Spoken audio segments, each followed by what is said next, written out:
Lambat. Rekam. Okey, akan buat video satu video untuk ada contoh lah, contoh-contoh yang akan saya gunakan untuk buat video. Okey. Okey. Ini adalah contoh lagi ya. Okey. Saya nak tanya. Dia bagi yang ni je. Okey. Kalau kita nak gunakan menggunakan regression tadi, yang mana satu X, yang mana satu Y? Mana X, mana Y? Bulan X. Bulan Sel what? Dan ni kita nak tulis berapa ni? Ada kata nak tulis 2, 3, 4, 5, 6. Ini 1, 2, 3, 4, 5, 6, 7. Awak perlu tulis 1, 2, 3, 4, 5, 6, 7. Pasal yang ni kena darab mana ni? X darab Y, awak akan dapat XY. Okey. Itu dia punya kaedah lah. Jika diberi bulan macam tu, ataupun dia bagi turutan-turutan. Mana awak perlu buat 1, 2, 3, 4, 5, 6, 7, 8. Sehingga lah sampai bulan ke-12 kan. Ataupun dia bagi, dia kata sampai bulan berapa dia punya ni. Bergantung kepada keadaan Okey. Itu adalah tamat untuk forecasting sahaja.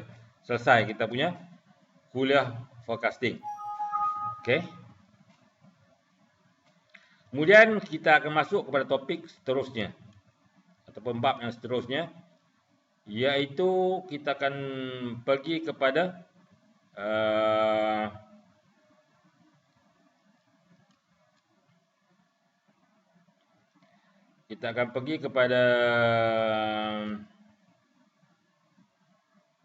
capacity and aggregate planning.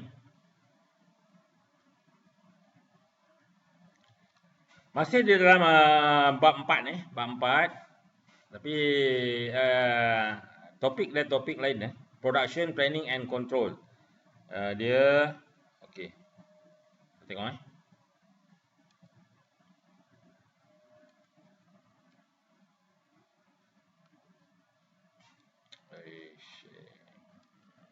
Sorry. Okey.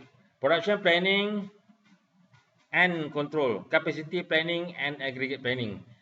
Sekarang ni kita akan masuk kepada topik seterusnya, iaitu kita nak plan kita punya berapa, contohnya kan satu bulan ni kita nak berapa pieces skru untuk kita pasang kepada kenderaan kita. Contoh, okey, berapa biji tayar yang kita perlukan. Okey, itu adalah dia punya planning kita. Okey, apa itu capacity planning Capacity planning adalah di bawah capacity planning ni kita akan cover di dalam capacity planning, kita akan cover product structure. Apa itu product structure? Product structure contohnya lah mungkin awak pernah tengok ini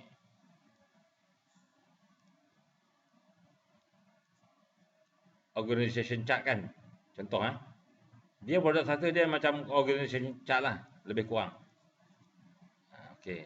Nanti kita akan tengok dan kita akan terangkan serba sedikit apa itu product structure. Okey. Contohnya kan, ini buat basikal. Ini label berapa? Label 0, label 1, label 2. Okey. Contohnya kan, sebelum kita dapat satu biji basikal kat sini, dia perlu ada, contohnya kan ini roda. Roda, dekat roda tu, dia ada pasang rim, dia ada pasang jari. Itu. Roda tambah jari, okey, dapat satu roda yang macam ni Contoh roda yang ada jari lah. Mungkin yang ini adalah Sini je. Roda je. Yang sini, jejari saja. Maknanya ini combine dengan ini, dia akan dapat roda yang telah dipasang. Contoh saya kata contoh lah itu. Okey, itu adalah product structure.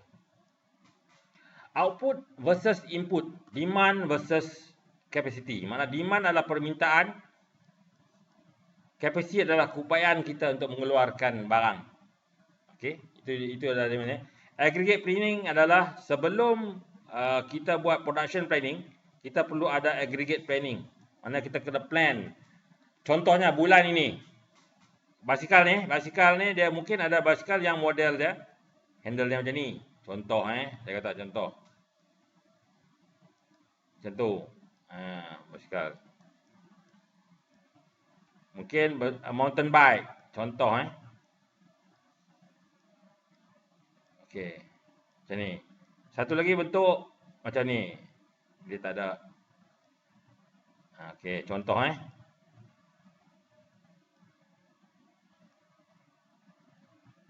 Okey.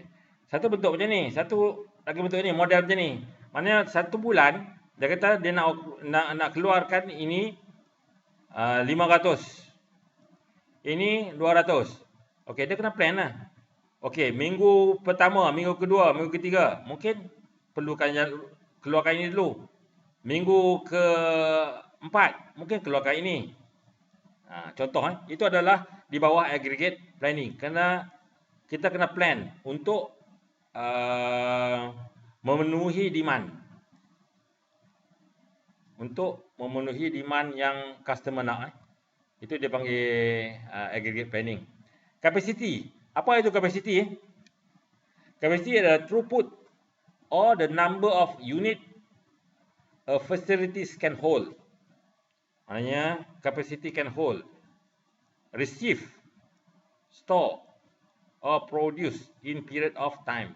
Maknanya capacity adalah keupayaan satu-satu facility itu untuk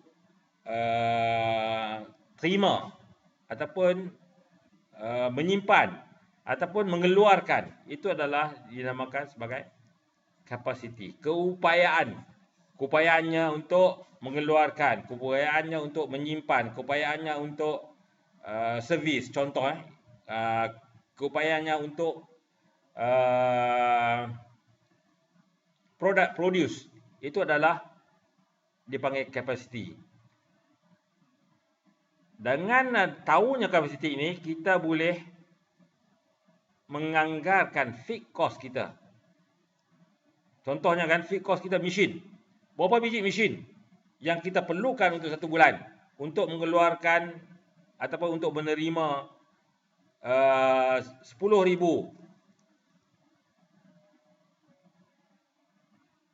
barang yang akan masuk.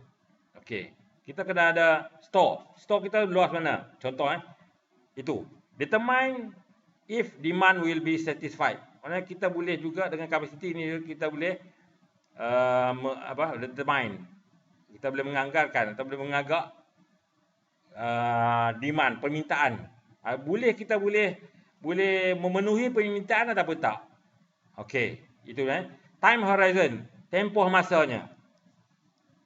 Itu bersangkut paut dengan capacity, keupayaan kita. Contohnya, keupayaan kita untuk supply pekerja. Pekerja kita berapa? Berupaya untuk keluarkan berapa satu hari. Contoh inilah plan horizon. Ini awak boleh baca lah. Tak kisah Capacity and strategy. Capacity decision impact all decision of operation management. Ini pun awak boleh baca. Saya tak nak pergi banyak sangat Benda-benda yang boleh baca, awak baca dan cuba fahamkan. Kalau tak faham, boleh tanya saya. Okay. Managing demand. Bagaimana kita nak menguruskan permintaan. Dia kadang-kadang, permintaan itu melebihi kita punya keupayaan. Kadang-kadang, keupayaan kita melebihi permintaan. Kadang-kadang, kita perlu mengeluarkan bergantung kepada musim. Contohnya musim sejuk, musim panas. musim hari raya. Ini adjusting to seasonal demand, seasonal demand. Maknanya bergantung. Contohnya pada hari raya puasa, pada hari raya Cina, berapa limau yang diperlukan. Mungkin pada raya Cina limau lebih. Contohnya pada hari raya Aidilfitri contohnya kan ayam ataupun lembu, daging lembu. Dia tinggi, minta dia tinggi. Ini yang dinamakan adjusting to seasonal demand. Okey, capacity consideration, bagaimana kita perlu kita consider. Forecast demand accuracy. Kerana jika kita punya ramalan permintaan kita tak tepat, maka kita punya untuk consider kita punya capacity juga tak akan tepat. Kita perlu juga melihat perkembangan teknologi terkini. Contohnya, dulu mungkin paling kita tengok ketara sekali adalah handphone. Dia cepat berubah dia punya ni. Jadi kita kena faham perubahan dia macam mana, permintaan dia bagaimana. Jadi kita tak boleh keluarkan dia terlalu banyak jika perubahannya terlampau cepat. Contoh, mana kita perlu buat kajian benda-benda ni. Ini. Find the optimal operating level. Maknanya volume dia. Will build for change. Ini tak apa. Ini. Okey. Kita nak tengok apa itu produk hierarchy. Tadi itu lebih kepada teori. Ini adalah benda yang kita perlu tengok kerana dia ada sedikit calculation. Apa itu product structure? Hierarchy chart that identified. Product structure ini adalah hierarchy chart that identified all sub-assembly. Okey, yang saya katakan tadi ini main assembly, contoh main assembly. Di bawah ni dia ada lagi sub-assembly. Ini sub-assembly contoh ini adalah sub-assembly.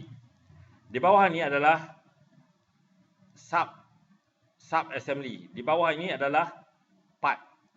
Contoh ini ada lagi part. Contoh, ini ada macam tu je. Ini adalah main assembly. Contoh, main. Ini adalah sub assembly. Ini sub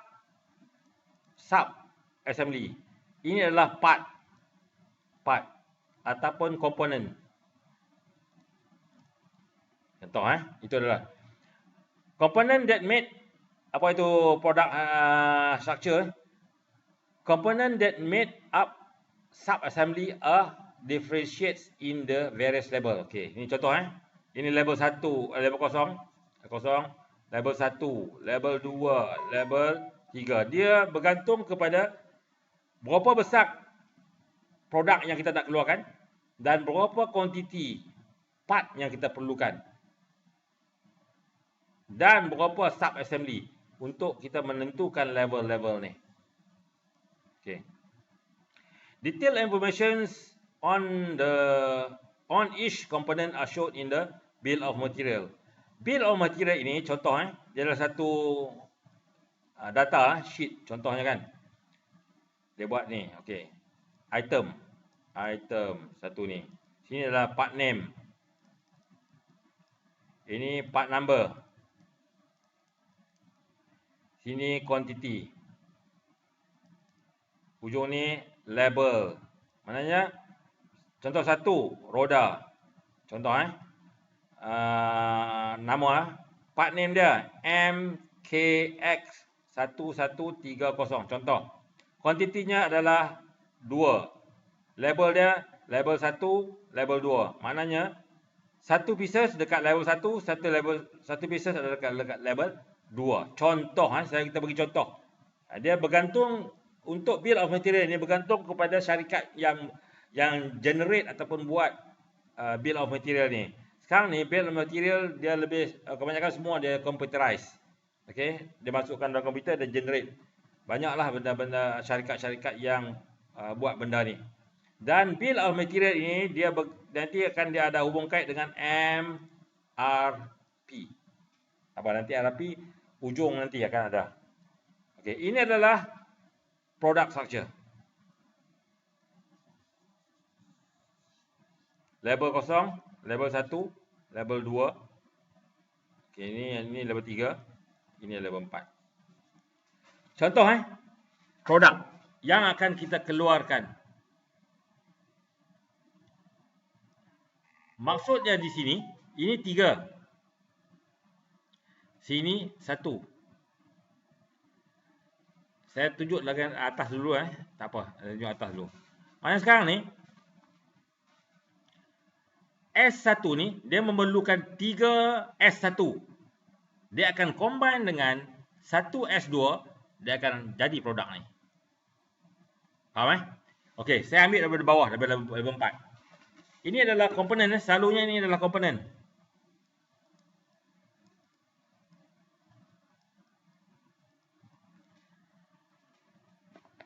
Satu komponen R1, satu komponen R2. Dia combine dia combine dia pasang. Dia akan keluar satu nama C2. Contohnya tadi macam saya kata roda. Okey, katakan R1 ni roda. Yang sini adalah jari. R3 adalah jari. Contoh R1 roda pasang dengan jari, dia akan jadi C2. Maknanya dia ini. Okey. C2, satu C2 combine dengan C1, dia akan jadi SS1. Contohnya roda ini dia combine dengan tayar. Contoh tayar, roda, rim. Dia combine dengan tayar. Ini contoh C1 adalah tayar. Tayar luar tu yang getah tu. Maknanya rim dan juga jejari ni dia combine dengan roda getah tu, dia akan jadi satu roda. Contoh, dua roda, okay, dia combine dengan dia combine dengan ini, dengan kedua keseluruhan ni, dia combine dengan 1 R1, 4 C3, dia akan jadi S1. Itu dia punya susul galurnya ataupun bagaimana keadaannya, pembinaannya berlaku. Contohnya ni 1 R1, 1 R3, dia combine, dia akan jadi C2. C2 combine dengan C1, 1 C2 combine dengan 1 C1, dia akan jadi SS1. 4 SS1 combine dengan 3 S2, dia akan jadi S2. Contoh itu dia punya kaedah pengiraannya. Contohnya dia akan ada soalan Okey, dia kata contohnya kan, kalau kita nak keluarkan produk ni, katakan ini adalah produk P1. Kita nak hasilkan produk P1 20,000 unit. Berapa komponen yang kita perlu beli? R5. Dari tabel ni lah kita boleh decide berapa pieces yang kita perlu nak beli R5 ni untuk menghasilkan 20,000 P1. Ini fungsi, salah satu daripada fungsi product structure. Salah satu bukan dia punya ni. Kerana selain daripada fungsi dan untuk kita tahu berapa jumlahnya, kita juga akan tahu apa yang perlu dipasang dengan apa untuk menjadi apa. Itu dia punya fungsi sebenarnya. Okey. Contoh ini dia kata compute the number of components C1 required to produce 1,000 of unit finished good. Ini adalah finished good ataupun P1 lah. Okey, kita bagi P1.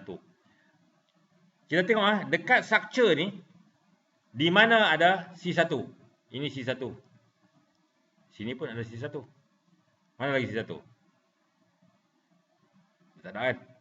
Okey, Maknanya kita perlu mengira berapa pieces yang kita perlukan C1 ataupun berapa yang kita perlu beli C1 untuk menghasilkan 1000 pieces. Kaedahnya adalah, kita tengok C1 ni adalah 1 pieces je. 1, okey. Ini 1. Dia combine dengan C2, 1. 1 di 2, dia akan dapat S1. Tapi SS1 ni memerlukan 2 pieces. Dikombinekan dengan ini untuk menjadi ini. Maknanya di dalam SS1 ni ada berapa C1? Siapa boleh jawab? Di dalam SS1 ni ada berapa C1?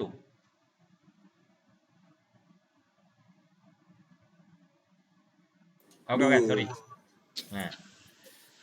Dua. Dia ada 2 kat sini. Mana sekarang ni dia memerlukan 2. Memerlukan 2 C1. 1 darab dengan 2. Kalau ni 2 Okey, dalam sini pula S1. Okey. Dia memerlukan 3. 3 S1 dia combine dengan 1 S2 baru dapat produk. Maknanya di dalam S1 ni dia ada 3 SS1. Mana awak perlu darab dengan 3. Ini adalah ini untuk bahagian ini.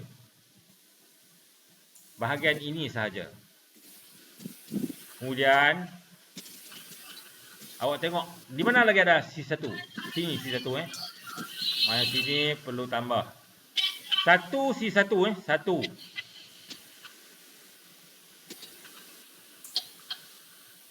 SS1 memerlukan 4 unit SS1 dikombinekan dengan 3 SS2. Dia dapat ni. Maksudnya 1 darab dengan 4. Darab dengan ni 1. Total semua darab dengan 1000. Maka awak akan dapat jumlah C1. Okey. Itu dia punya bagaimana kita nak menentukan nilai C1. 1 darab 2 darab 3, 1 darab 4 darab 1. Okey. Sekarang ni saya nak tanya.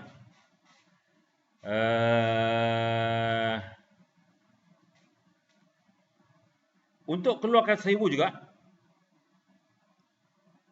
Tolong kira. Sekejap lagi saya nak tanya seorang. Saya nak cari lah. Siapa-siapa pun.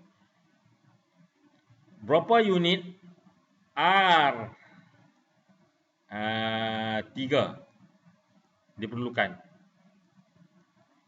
untuk menghasilkan 1000 unit. Ni. P1 1000. Tolong kira. Berapa unit R3 kita perlu?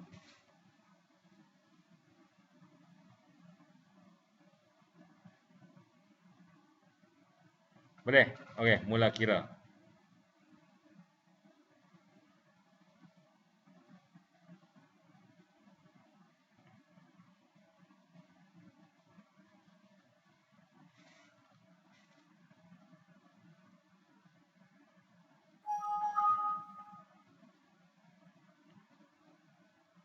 Faham tak soalan dia? Faham kan?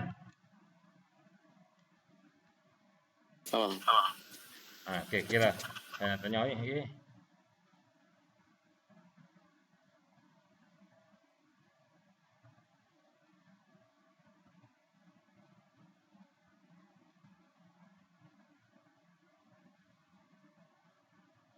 Saya nak tengok orang ada tak ni. Tu yang saya nak tanya tu. Kadang saya cakap seorang je.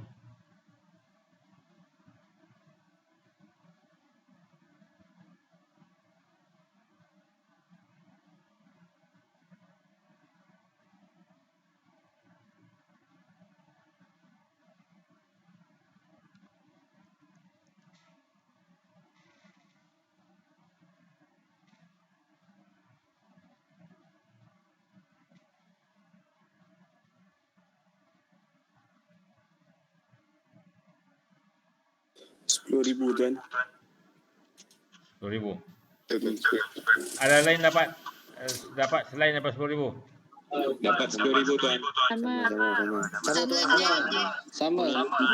Sama tuan. Ya, saya dapat 10,000 juga tuan. Sama enggak tuan? Sama tuan. Saya nak tanya siapa macam mana dapat 10,000 tu.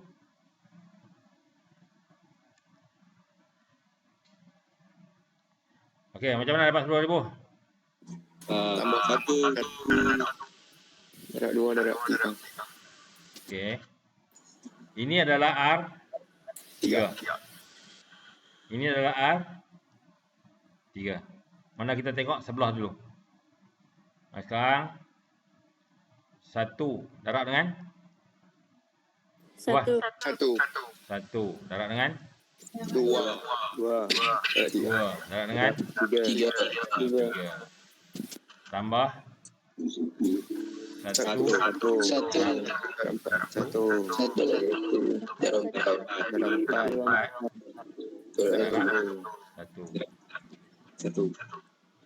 darab dengan 1,000. Okeylah, betul kot. Saya tak tahulah. Okey, ini adalah kaedah dia untuk bagaimana kita nak mencari ni. Pasal ini adalah simple lah. Kan? Pasal ada selalunya di industri dia tak bentuk tak sesimpel macam ni lah. Contohnya kalau buat pasang basikal mungkin macam ni lah. Kalau produk-produk yang complicate dia banyak sini dia banyak lagi dia punya structure lah. Ini adalah sebagai bagaimana kita nak mengira kuantiti yang kita perlukan. Okey. Yang ini pula adalah kuantiti output input. Maknanya contohnya kan dia kata dia syarikat ni, katakanlah syarikat ni, dia kata dia nak keluarkan 17,500 unit. Okey. Dan dia akan masuk dalam mesin ni. Mesin. Contohnya kan satu produk, inilah satu pieces selalunya machining. Contoh saya tunjuk machining Okey. Ini adalah raw material. Raw mat. Dia akan keluarkan produk, contohnya lah bentuk dia macam, saya anggap dia macam ni. Okey. Akan keluarkan satu produk bentuk simple lah macam ni.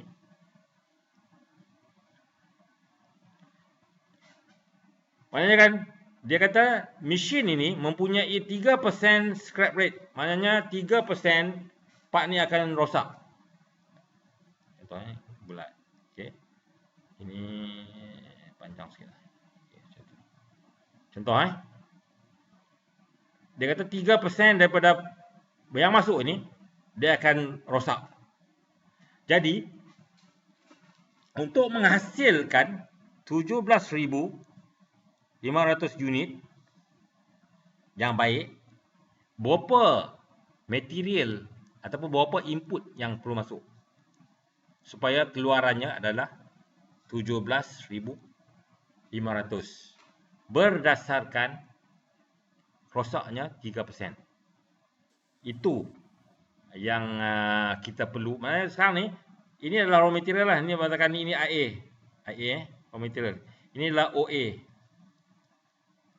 Berapa IA ni yang perlu syarikat beli untuk mesin keluarkan 17,500 unit. Itu yang dinamakan quantity output dan input. Nampak Nampak. Okey. Dia juga ada dia punya simple calculation.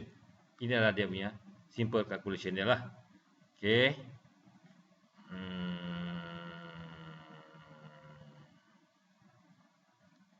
Nah, sekarang ni input sama dengan output bagi dengan 1 tolak scrap rate. Hanya output dia adalah kos 17,500. bagi dengan 1/0.03. Maka kita perlu beli ataupun kita perlu ada raw material sebanyak 18,042 unit. Barulah kita dapat menghasilkan macam ni. Ini dia kata bergantung kepada scrap rate ni. Ini ada satu mesin. Dia ada lagi contohnya kan. IA. Masuk satu proses mesin A. Katakan ini 2% scrap rate dia. Proses yang kedua, dia masuk mesin MB. Masuk mesin MC.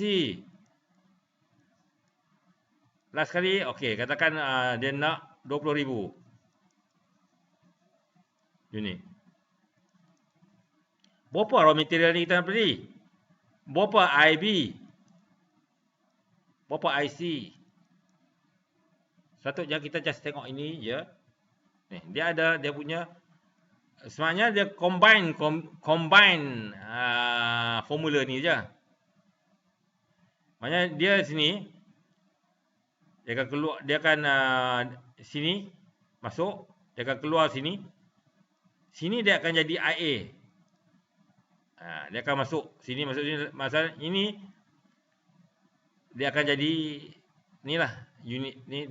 Maknanya sekarang ni dia akan nilai sini, masuk sini, dia kena darab dengan 1%. Contoh 1%. Ini katakan 3%.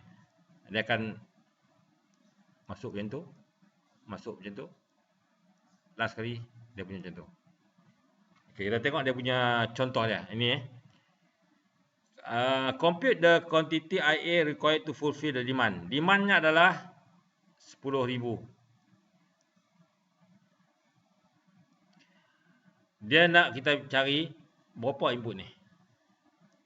Dia ada dua cara pengiraan dia. Satu adalah dia combine kedua-dua. Ini adalah combine. Ini dia cari satu.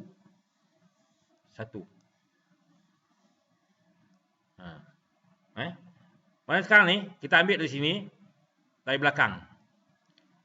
10,000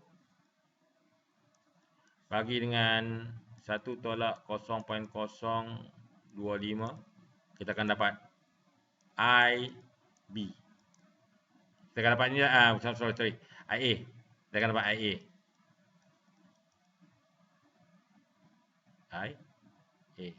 Sini. Bukan IA lah, OA lah, OA.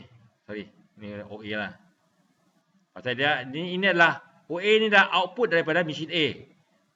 Maka sini adalah OA bagi dengan 1/0.03. Maka akan dapat IA. Ini mana sekarang ni kita dah dapat ini. Ini kat sini ni 10257. Sini kita masukkan formula ni, kita akan dapat sini 10575. Yang perlu material yang kita perlu ambil, kita perlu beli adalah 10,575 untuk menghasilkan 10,000 unit. Ini adalah separate pengiraannya adalah dia buat dua kali perkiraan. Untuk combination macam ni. Awak juga boleh buat macam ni. Salah satu, jika awak tak ingat yang ni, awak gunakanlah kaedah ni. Mana back patah balik, akan dapat macam tu. Simple Ini adalah mesin. Tak semestinya mesin. Contoh, ini adalah pemasangan. Ini adalah product structure. Kalau kita tengok product structure ni, ini pun boleh kita gunakan jika kita nak buat soalan. Contohnya kat sini dia kata, pemasangan A dengan B ni selalunya ada 1% reject. Contoh, saya kata, kat sini selalunya juga 1% reject. Kat sini contohnya 2% reject. Maknanya sekarang ni kita tak boleh beli, katakanlah kita nak kita dapat jawapan tadi 10,000 kita tak boleh sini beli 10,000. Kita kena beli lebih kerana dia akan ada possibility untuk reject 1%. Kaedah kira dia lebih kurang sama, tapi kita kena tengok flow dia. Ini adalah bagaimana kita nak tengok dia punya kaedah pemasangan dia dan berapa reject dia. Dia kata contoh monthly demand for the valve. Ini adalah pemasangan valve, assembly stem, okay. Monthly demand for the valve is 15,000. Permintaannya adalah 15,000 unit. Scrap rate P1. P1 ini adalah 1% dekat sini. P2 3%. P3 ada 3%. P4 2.5%. Ini adalah reject rate dia, ataupun scrap rate ataupun reject rate, samalah. Kalau kita tengok sini, ini adalah body, badan. Dia perlu melalui proses A1. Okey. Yang maksudnya dia punya proses A1 adalah proses pemasangan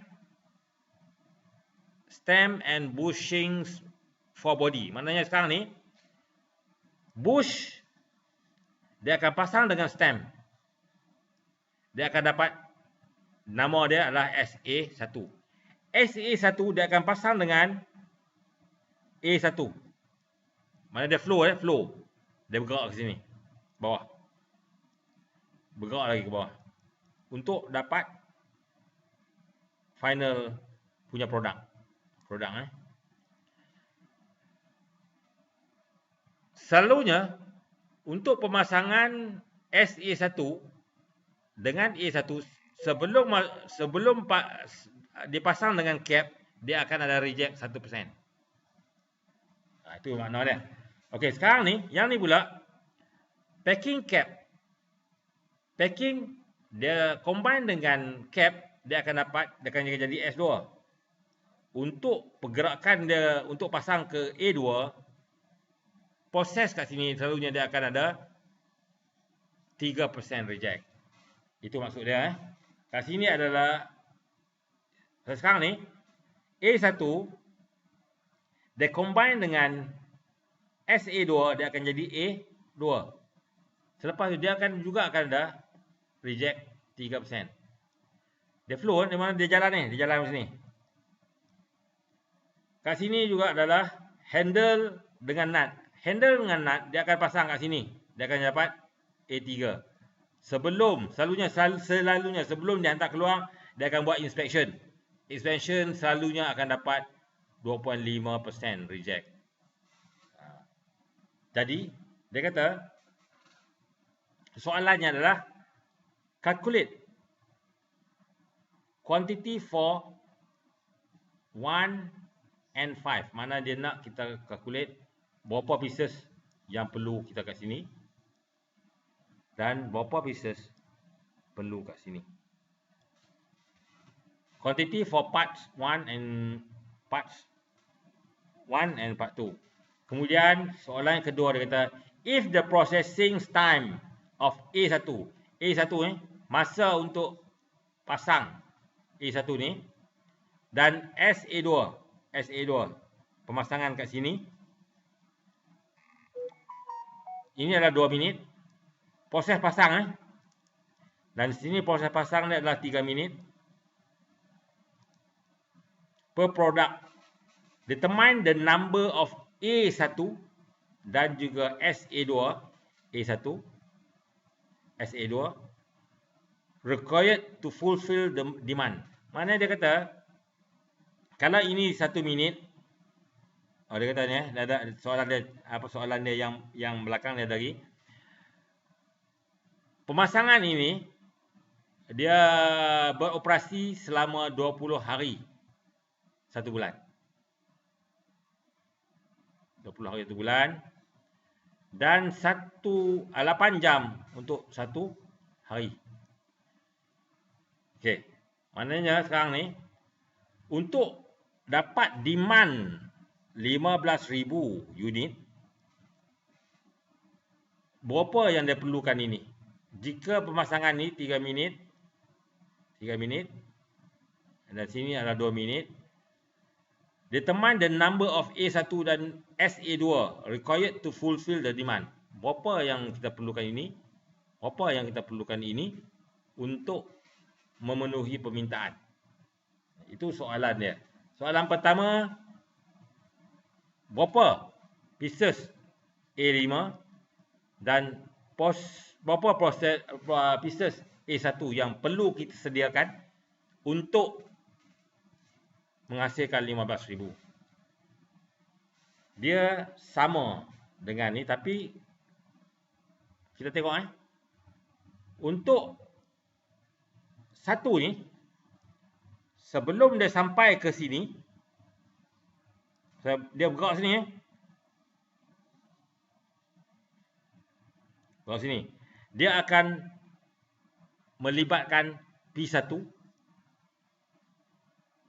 jalan lagi, dia akan libatkan P3, kemudian dia akan melibatkan P4. Maka yang akan terlibat 1%, 3% dan 2.5% reject. Dia akan terlibat. Sementara nombor 5, dia akan terlibat ni, ini dan ini. Dia tak terlibat ini. Mana dia akan terlibat dengan 3%, 3% dan juga 2.5%. Ini saja. Proses ni, dia bergerak sini, dia jalan sini. Dia tak akan melibatkan P1. Mana dia tak melalui proses P1. Maka reject 1% ni tak akan terlibat. Okay? Itu bagaimana kita nak faham dan bagaimana kita nak buat pengiraan. Okey, tengok ini dia punya ni. Pengiraan dia lah. Okey. Untuk ni demand maknanya yang terlibat adalah P1, P3, P4. P1, P3, P4. Maka I1 memerlukan 16,021 unit. Sementara I5 yang terlibatnya adalah P2, P3, P4. P2, P3, P4. Ini berapa unit yang kita nak? Unit yang kita nak untuk memenuhi demand 15,000. Itu kaedah dia untuk mengira jika bentuk dia macam ni. Dan dia beri reject rate dia kat sini. Okey. Itu dia. Contohnya lah, dia ada kat sini satu lagi, dia kata ini adalah P5. P5. Reject rate dia adalah 0.5%. Kesemua ni dia tak melalui P5 tau. Maknanya tak akan terlibat, tak akan masuk dalam P5. Melainkan dia kata dia nak berapa unit 6 ni diperlukan. Jika dia nak 6 ni diperlukan, 0.5% terlibat dan P4. P4 adalah 0.25. 2.5% terlibat. Dua ni saja terlibat. Ini satu terlibat, ini terlibat. Ini tak terlibat. Kerana proses dia tak melalui benda ni dekat sini. Okey. Proses pemasangan dia tak melalui pemeriksaan, contohnya kat sini. Tak melalui ini, tak melalui ini. Jadi taklah perlu yang ini 1%, tak perlu persen, ini 3% tak perlu, ini 3% pun tak perlu. Itu adalah kaedah bagaimana kita nak mencari dia punya kuantiti dia. Contohnya kalau kat sini dia tambah lagi satu. Sini ada 0.5%. Mana sini awak perlu tambah 1/0.005%. Sini. Kerana dia proses nombor 1 ni dia lalu benda ni. Inspection. Contohnya ini adalah QC inspection. Mana ada orang check pada benda ni. Jadi mungkin ada reject rate dia dah 0.5%. Maka itulah dia punya kaedah pengiraannya. Okey. Dan kita tengok soalan B. Dia kata if the processing time of A1 dan SA2 2 minit dan 3 minit per product respectively, determine the number of A1 dan S2 required to fulfill the demand.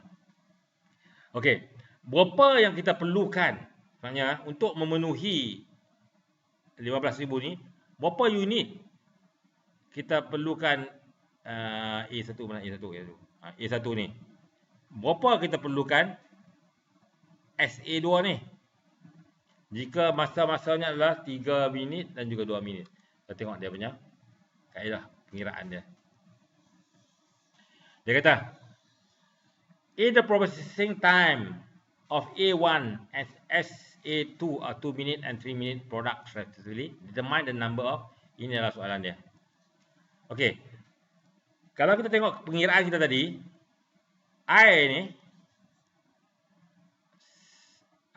satu ni dia perlukan 16,021 unit untuk menghasilkan 15,000. Okey. Ini. Dan kita tahu satu hari bekerja 8 jam dan satu bulan dia bekerja 20 jam. 20 hari. Maka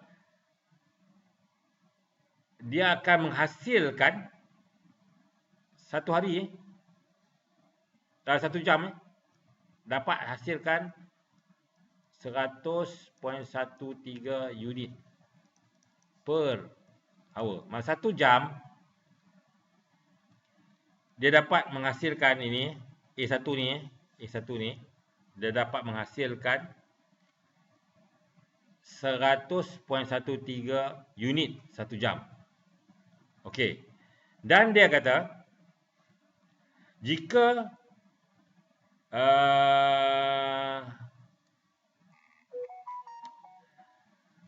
apa dia kata ni? Ini untuk satu jam. Okey. Sorry. Ini adalah untuk unit ni unit. Ini maknanya dia memerlukan 103 unit 1 jam untuk cater 16,021 unit ni dalam 1 bulan. Okey. Ini dia kiraannya silap sikit ni. Tak apalah, kita tengok. Okey. Mana sekarang ni kapasiti A1 ni dia dapat menghasilkan dalam 1 jam, okey. Dia boleh cater ataupun dia boleh hasilkan tak apa. A1 ni dia boleh menghasilkan dalam masa 1 jam, kalau kat sini 30 unit. Maknanya satu line. Maknanya sekarang ni apa yang dia nak, A1 ni nak berapa lagi A1?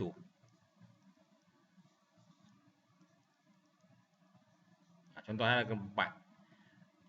A1 kalau kita tengok dia punya pengiraan dia dan dengan kuantitinya 100.13 unit 1 jam yang kita perlukan untuk menghasilkan 15,000 demand satu hari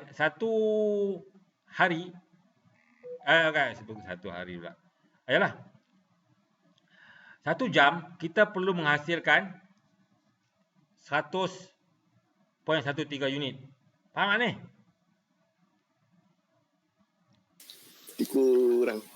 Kurang, okey. Mana sekarang ni untuk menghasil atau untuk dapatkan 15,000, betul 15,000 satu bulan. satu hari, 1 jam kita perlu hasilkan 100.13. 100.13 proses pemasangan ni. Ini adalah assembly Mana kita perlu menghasilkan 100.1001 A1. Bukan A1 lah. Produk yang akan masuk A1. Okey. Sebelum tu, kita kena tengok A1 memerlukan A1 adalah proses pemasangan. Tahu tak pemasangan? Pemasangan A1 ni body dia pasang dengan SA1. Dia menghasilkan A1. 1 tambah 2 tambah 3 ataupun 1 tambah SA1 dia akan jadi A1. Faham tak? Faham. Faham Ini tambah ini dia akan jadi ini. Sini ada 16,201. Yang sini A1 ni untuk satu jam dia perlu menghasilkan 100. 100.13. Dia perlu menghasilkan 100.13. Tetapi untuk pasang ini dia memerlukan masa 2 minit. Tu yang 2 minit Sini. 2 minit. Faham Faham. Maknanya untuk proses pemasangan, proses A tambah dengan SA1, proses A1 ni dia memerlukan masa 2 minit. Okey. Dalam masa 2 minit, jika 2 minit tu, dalam masa 1 jam, dia cuma boleh menghasilkan 30 unit saja. Faham? Faham ni? Faham. Faham? Maknanya sekarang ni, A1, dia ambil masa untuk pasang 2 minit. 1 jam, dia boleh pasang 30 unit saja. Betul? Tapi kita nak untuk dapatkan demand 15,000 ni, kita memerlukan 100.13. Tapi dia boleh keluarkan cuma 30. Faham Ini. Jadi, berapa A1 ni kita nak? Untuk dapatkan 100. Itulah dia. 100 bagi dengan 30, maknanya kita perlukan 4 stesen. Maknanya dia akan bentuk dia macam ni. Ini body. Okey, ini satu. Ini 2. Ini 3. Kalau ikut flow tadi sekarang ini jadi SA1.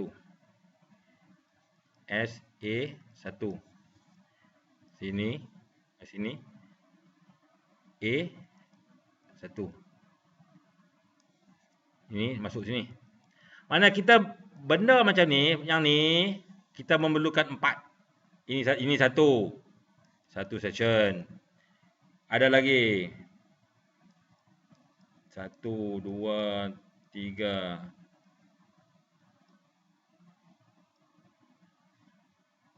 Ini SA1. Ini A1. Ini nombor 2 session. Maknanya kita memerlukan yang ni 3.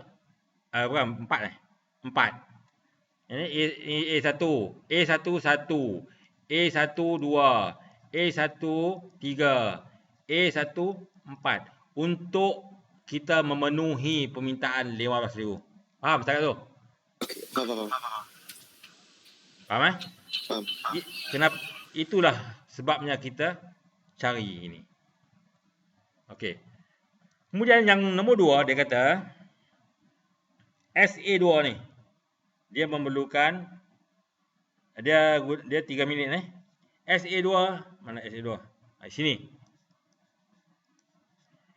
SA2 adalah proses pemasangan ini mengambil masa 3 minit. Dan dia juga minta kita cari berapa stesen yang kita perlu SA2 ni untuk memenuhi permintaan 15,000. Sama juga dengan kaedah A1 ni. Maknanya sekarang ni kita kena tengok dia punya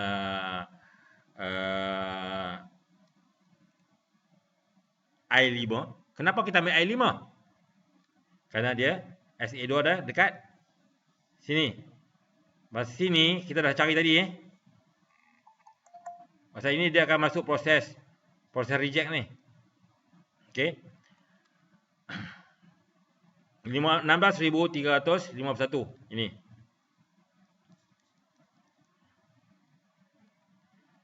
Sama juga kaedah dia.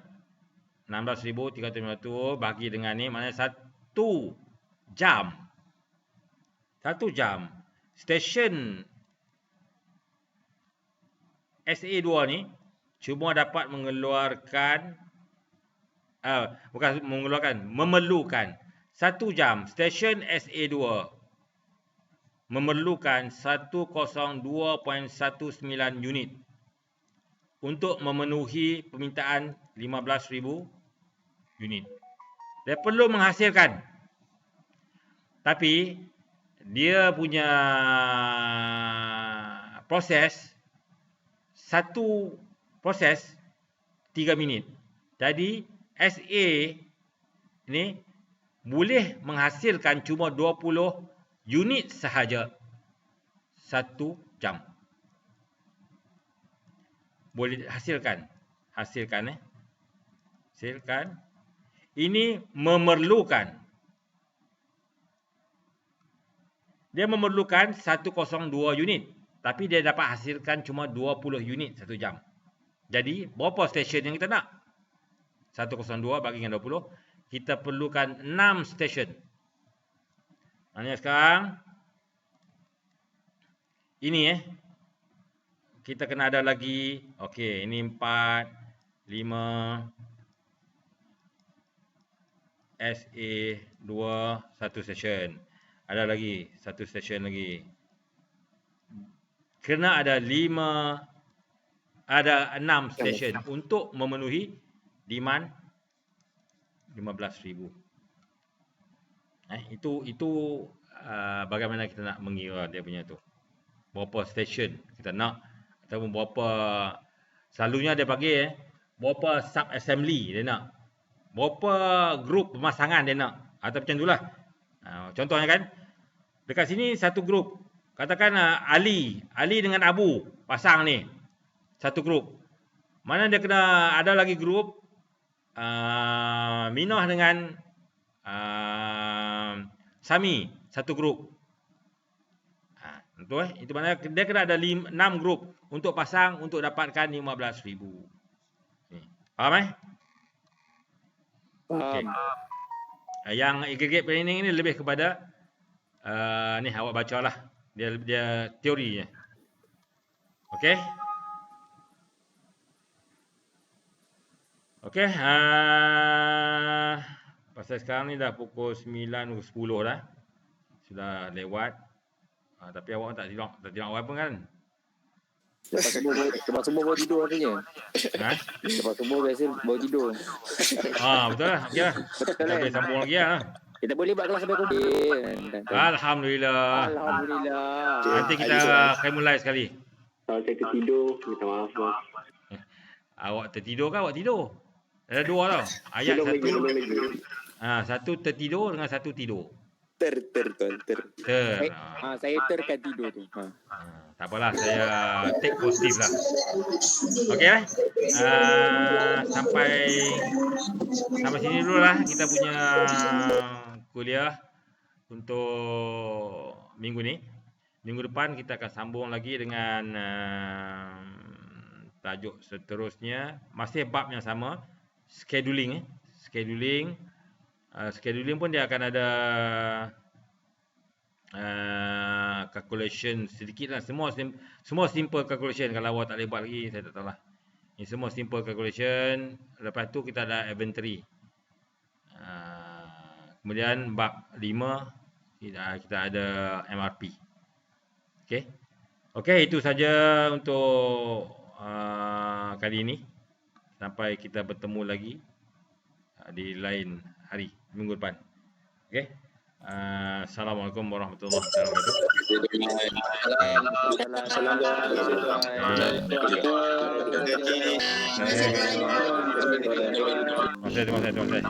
Terima kasih. Okey, saya nak tunggu ni siapa yang tidur ni. Siapa yang last ni? Terima kasih tuan. Selamat malam tuan. Terima kasih. Terima kasih tuan.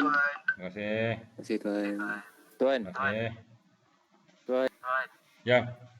Selamat Hari Raya. Maaf. Selamat Raya. Saya dah batin. Balik tak? Balik tak?